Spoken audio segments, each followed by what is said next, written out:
I think, unfortunately, the pandemic has slightly slewed things in as much as it's hard to spend as much time with the Queen. Royal insiders are stunned after a surprising new twist from Buckingham Palace. King Charles has reportedly made a bold proposal that changes everything. In a calculated move, Duchess Sophie has officially taken on a significant role that once belonged to Meghan Markle. This decision has sent shockwaves through the royal family, fueling whispers of rivalry, redemption, and renewal within the monarchy. So, what exactly did Charles suggest? And why Sophie? Today, we uncover the royal shakeup reshaping the family's future. The royal shift began quietly. No press events, cameras, or the usual royal spectacle. There were no official statements or polished palace press releases, just a discreet decision whispered through the golden halls of Buckingham Palace. Yet those few hushed words would soon redefine the royal landscape. Determined to modernize the monarchy and restore balance after years of turbulence, King Charles III made a move that caught even his closest advisors off guard. Behind closed doors, he proposed something few expected. He wanted the Duchess of Edinburgh, Sophie, to assume the public role once held by Meghan Markle. To outsiders, it might have seemed straightforward, one royal filling the void left by another. But inside the palace, it meant far more. Meghan had symbolized a fresh, modern energy, outspoken, glamorous, and loved worldwide. Her departure with Prince Harry created a noticeable gap in the royal system. Public engagements dwindled, charities needed new representation, and the younger generation of royals struggled to find rhythm. Charles knew that to survive the scrutiny of an evolving world, the monarchy needed figures who represented both tradition and quiet strength. Sophie, with decades of devotion, fit that role perfectly. She never sought fame, yet consistently earned admiration through action rather than attention. When news of the king's private offer reached her, the Duchess remained composed. During a small gathering, when a reporter asked if she felt ready to fill Meghan's shoes, Sophie's reply changed everything. With a calm smile and eyes full of quiet confidence, she said, "What did people think we were doing before?" Simple words, yet they struck like thunder. In one statement, Sophie shattered years of misunderstanding. She wasn't stepping up because Meghan left. She had always been there, serving with grace and dedication. Her response wasn't arrogant or bitter. It was a gentle reminder that real service doesn't need applause. Silence filled the room, and soon her quote spread across the media. Commentators called it the comeback of the decade, while palace sources described it as the moment the crown quietly shifted. For King Charles, the moment confirmed what he always knew. Sophie wasn't a replacement. She was a symbol of unwavering duty, much like his late mother. His proposal wasn't just about filling a gap. It was about reviving the spirit of royal service. In that single, powerful exchange, it became clear Sophie wasn't replacing anyone. She was redefining what it means to serve the crown. King Charles's secret offer didn't just reinforce Sophie's place, but strengthened her role at the heart of royal responsibility. What inspired the king's bold choice? And does Sophie truly deserve her title? Let's explore how she became the chosen one, the monarch's secret weapon. Long before this quiet reshuffle, Duchess Sophie had already built a reputation as one of the monarchy's most dependable pillars. She didn't need glitzy headlines or staged moments to prove her worth. Her actions spoke for themselves. While others attracted crowds, Sophie earned hearts. Her focus was never on image but on impact. Over the years, she supported over 70 global charities, championing causes that prioritized compassion over glamour, from women's rights and gender equality to helping people with disabilities and social exclusion. Her devotion was humble yet unwavering. Royal expert Katie Nicholl once dubbed her the Windsor's secret weapon, and the title couldn't have been more accurate. Sophie became the monarchy's silent force, preferring boardrooms over red carpets and hospitals over ballrooms. Her motto was simple: service without spectacle. She embodied the very essence of royalty: duty, discipline, and decency. King Charles saw it clearly. In a royal world often rocked by scandal and fractured loyalties, Sophie remained the calm center. Where others sought freedom from royal responsibility, she embraced it. She didn't show up for attention, but for purpose, making her invaluable to the king. He trusted her not just as a working royal, but as the ideal reflection of the monarchy's best qualities: loyal, steady, and unshaken by drama. Sophie's power lay not just in her commitment, but in her restraint. She mastered the art of leading without overshadowing. Her warmth and dependability made her one of the few royals the public genuinely respected. She wasn't chasing fame. She earned it through authenticity. In an age where the royal image is shaped by media and modern voices, Sophie represented something timeless: quiet strength. She didn't just uphold the crown's dignity, she renewed it. Every gesture, every act of empathy reflected the values King Charles wanted to uphold: purpose over performance, service over self. By the time he searched for someone to represent the next era of the monarchy, Sophie was the obvious choice. She didn't just fit the part, she had lived it for years. While others tried to reinvent royalty, she reminded the world why it mattered. Her grace became her armor, her humility, her crown. Without demanding the spotlight, Duchess Sophie became the royal family's quiet revolution. Her role wasn't gifted. It was earned through resilience, grace, and unwavering work. But how did she rise to such respect within the royal circle? Let's uncover how Sophie turned scandal into strength. The woman who earned her crown. Sophie's story didn't start with privilege, but perseverance. Long before palace walls, she was Sophie Rhys-Jones, a driven young woman from Oxford determined to make her mark. She co-founded a PR firm not from influence, but pure hard work and ambition. Every campaign taught her lessons in communication, composure, and resilience. Lessons that would soon define her royal journey. In 2001, a sting operation by an undercover reporter nearly destroyed her career. Tricked into controversial remarks, she became the center of a media storm that many thought would end her royal prospects. But Sophie didn't run or lash out. She accepted responsibility, learned, and rebuilt. She left her business and dedicated herself fully to royal service. Her redemption wasn't about words, it was about action. Quietly, she began supporting charities across the UK and abroad: blindness prevention, women's empowerment, youth education, and slowly, public perception shifted. Her humility became her strength, her silence her statement. She wasn't the flashiest royal, but soon became one of the most respected. Behind palace doors, Queen Elizabeth II admired her steadiness, often seeking her company in private reflection. Yet it was King Charles who truly understood her. He saw in Sophie a reflection of what he wanted for the monarchy: grounded, scandal-free, and guided by quiet integrity. She reminded him that mistakes don't define character. How you recover does. Years later, standing beside King Charles at ceremonies, Sophie's presence spoke volumes. Her rise wasn't luck or favoritism, it was earned through years of resilience and devotion. Her journey stands as a rare royal example of grace under pressure. Proof that even in a world obsessed with image, redemption and quiet strength still reign supreme. But aside from merit, could there be another reason behind Sophie's rise? And what truly happened to Meghan, who once held that same place? Was she pushed aside or did she walk away? Let's explore the royal exit that shook the crown. It started as a modern fairy tale, a reimagined royal story for a new age. When Prince Harry and Meghan Markle announced in 2020 their decision to step back from royal duties, it sent shockwaves through Buckingham Palace. The centuries-old institution found itself facing a cultural storm. The Sussexes weren't just leaving their roles, they were challenging the very foundation of the monarchy. What most didn't realize was that their decision unfolded gradually. Months of private talks, emotional negotiations, and quiet tension behind palace walls. Queen Elizabeth II, though saddened, handled the situation with grace, hoping time apart might bring reconciliation. But as months passed, the distance, emotional and physical, only widened. Then, on February 18, 2021, Buckingham Palace confirmed what many suspected. Prince Harry and Meghan Markle would not return as working members of the royal family. The royal family was left speechless after Buckingham Palace released a short but historic statement. Though the words were few, their impact was enormous, marking the official end of an era and a definitive separation between the monarchy and one of its most high-profile couples.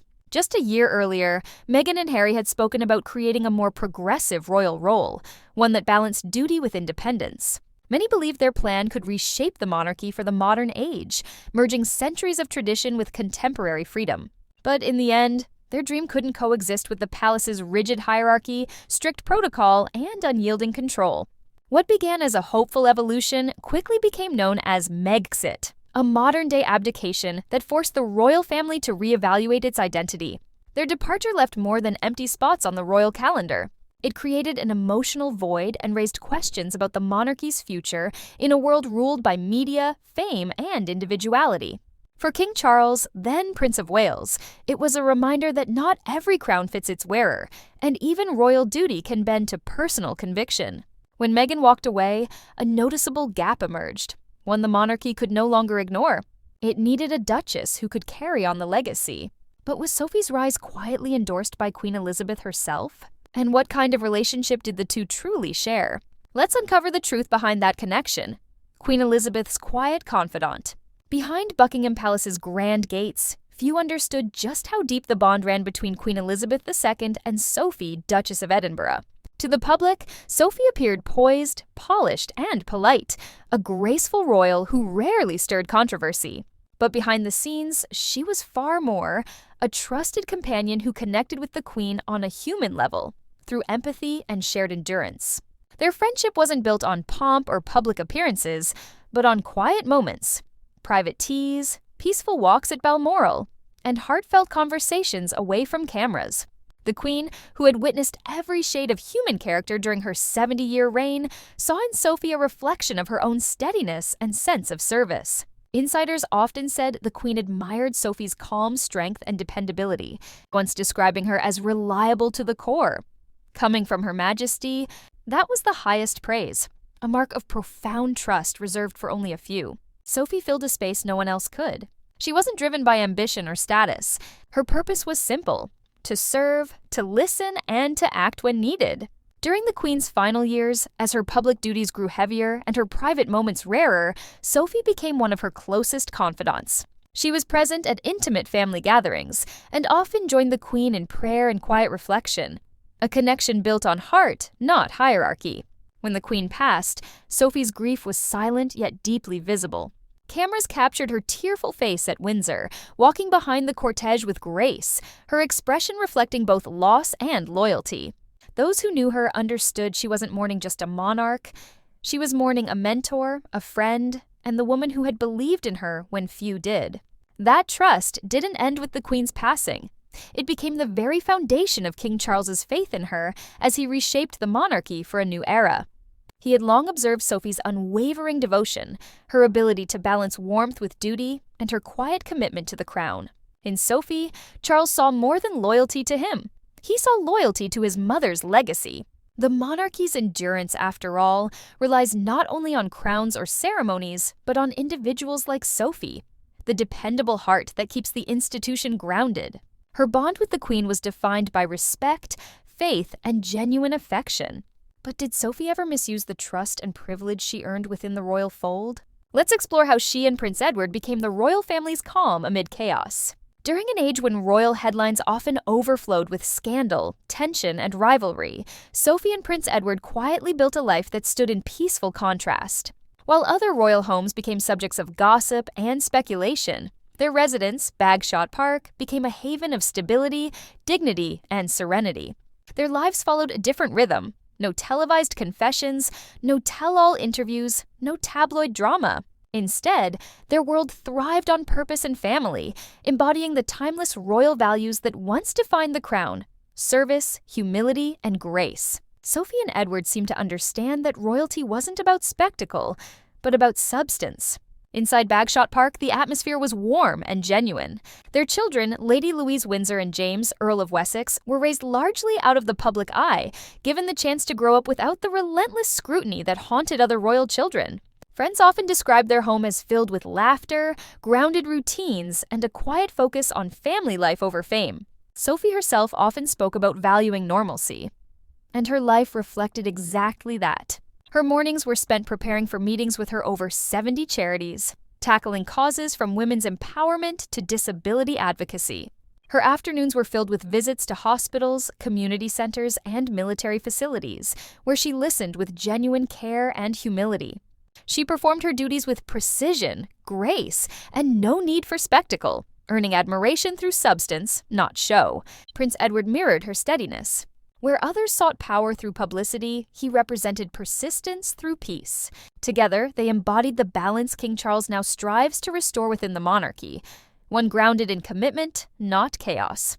Their marriage became a living model of what royal life could still mean: loyalty, simplicity, and quiet endurance.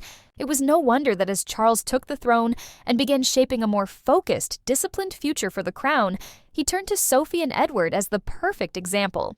They reflected exactly what he envisioned for the royal family. Less about celebrity, more about service. In many ways, they became the personification of duty over drama. While others faltered under fame, the Duke and Duchess of Edinburgh flourished in tranquility. Their power didn't come from headlines, but from harmony, a reminder that sometimes the strongest legacies are built in silence. Through every challenge, Sophie and Edward chose calm over chaos, purpose over publicity. And perhaps that very quiet strength is the reason King Charles placed his trust in Sophie, not just as a duchess, but as one of the crown's most essential symbols. Essential symbols. Her reputation for hard work and modesty had already earned her the admiration of the late Queen Elizabeth II, and King Charles recognized in her the same steady character his mother had always cherished. In a royal family often divided by pride and personality, Sophie stood out not because she was loud, but because she was unwavering. So, when Charles made his surprising decision to grant her the historic title of Duchess of Edinburgh, it meant much more than a symbolic gesture.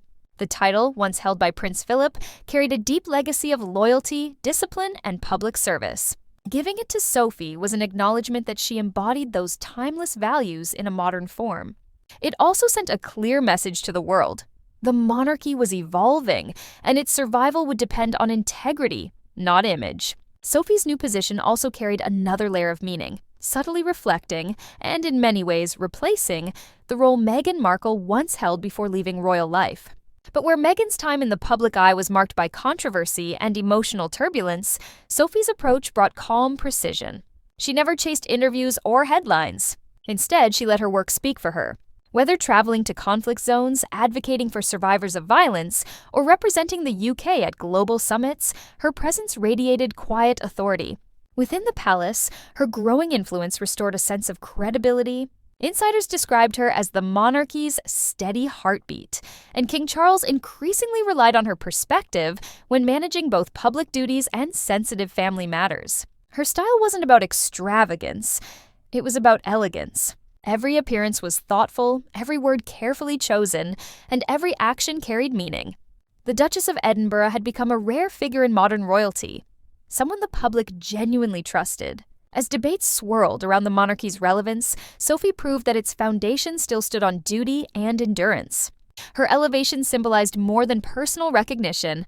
It represented the royal family's desire to return to its true essence: service, grace, and strength in silence. In an age when crowns often gleam under the harsh glare of scrutiny, Sophie reminded everyone that true royalty doesn't need noise to shine, only purpose.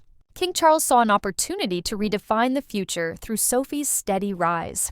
But what does her ascent truly reveal about the next chapter of the monarchy? Let's uncover how Sophie redefined royal power, the Duchess who chose duty over drama. Sophie, Duchess of Edinburgh, never stepped into her expanded royal role to compete or overshadow others. Her motivation came from quiet conviction. She didn't crave the spotlight or public praise. What drove her was something far deeper.